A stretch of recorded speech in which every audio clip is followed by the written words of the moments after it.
Today's video, we're going to be looking at a grizzly bear versus a Siberian tiger. Let's get into it. All right, so let's look at the grizzly bear first.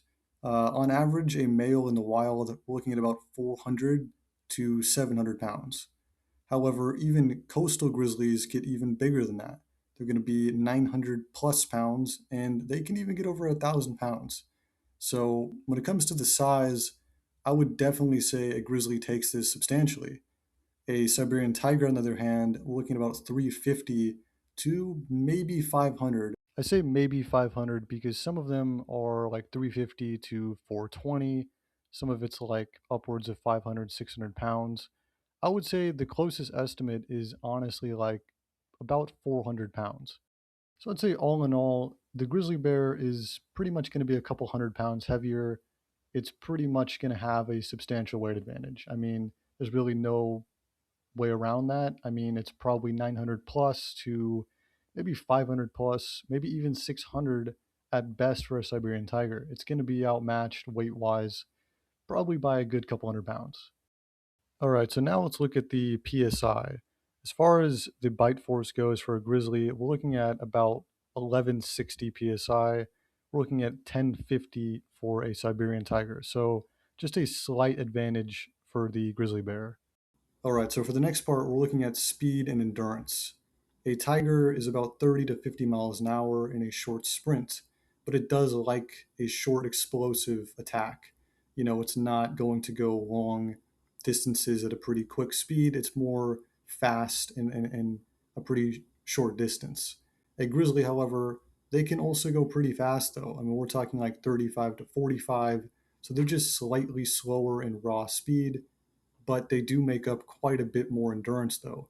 I mean, they can chase elk, caribou pretty quickly for over a mile. So overall, we're looking at the fact that the bear is bigger, it has a bigger bite force, and on top of that, it just has a lot more endurance, which is a huge factor in this fight. I mean, to be bigger by several hundred pounds and then, trying to grapple it, it's going to try to take the tiger to the ground, maul it with a couple hundred pounds on him. And on top of that, a bigger bite force, and it's going to be able to go a lot longer in a fight. The last part of this is really durability. So again, though, the grizzly, it has dense fat layers. It's got heavy skin. It goes in head-on collisions with other bears, which again are substantially bigger than a tiger.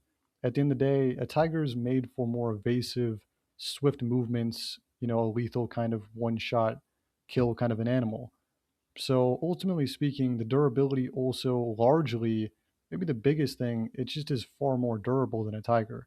So to be that much bigger and more durable, it's going to be too hard just to bite and just end the fight. It's going to get overpowered, going to get out grappled. I'm going to have to give this fight to the bear ultimately. I think it just checks too many boxes, and it's much harder for the tiger to win this fight. I think the only part where the tiger would win is some sort of stealth attack on a much smaller grizzly bear, like literally like a very young grizzly versus like a full size tiger. I just don't see it happening very easily, almost ever. Two full sized grown males. I just don't see how a tiger wins. Again, I'd say ultimately speaking, it's pretty obvious why I choose the grizzly. But let me know what you guys think. I think the grizzly probably 9 out of 10 times wins this fight.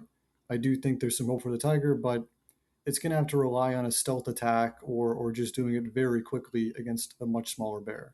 But yeah, I hope you guys enjoyed. See what I decide to do next, and let me know what you think in the comments.